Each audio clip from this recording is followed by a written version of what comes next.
దేశ రాజధానిలో ఒక్కసారిగా వాతావరణం మారింది. కొన్ని రోజులుగా ఎండల తీవ్రత, ఉక్కపోతతో ఇబ్బందులు పడుతున్న ఢిల్లీ వాసులకు ఉపశమనం లభించింది.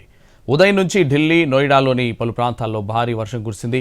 నిన్న సాయంత్రం ఢిల్లీలోని పాలెం, ఆయానగర్లో తేలికపాటి వర్షం పడింది. 2.3 మిల్లీమీటర్ల వర్షపాతం నమోదైంది. రానున్న 2 గంటల్లో ఢిల్లీలోని కొన్ని ప్రాంతాల్లో తేలికపాటి నుంచి ఓ మోస్తరు వర్షాలు కురుస్తాయని వాతావరణ శాఖ తెలిపింది. 30 నుంచి 40 కిలోమీటర్ల వేగంతో ఈదురుగాలులు వీస్తాయని తెలిపింది.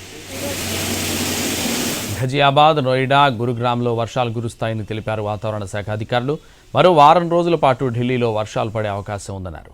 ఈ వారం చివరి నాటికి ఢిల్లీలోకి రుతుపవనాలు వస్తాయని అంచనా వేస్తోంది వాతావరణ శాఖ.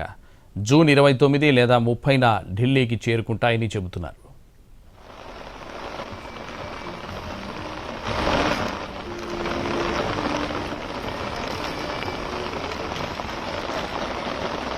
ऊपर वाला पूरी परीक्षा लेगा।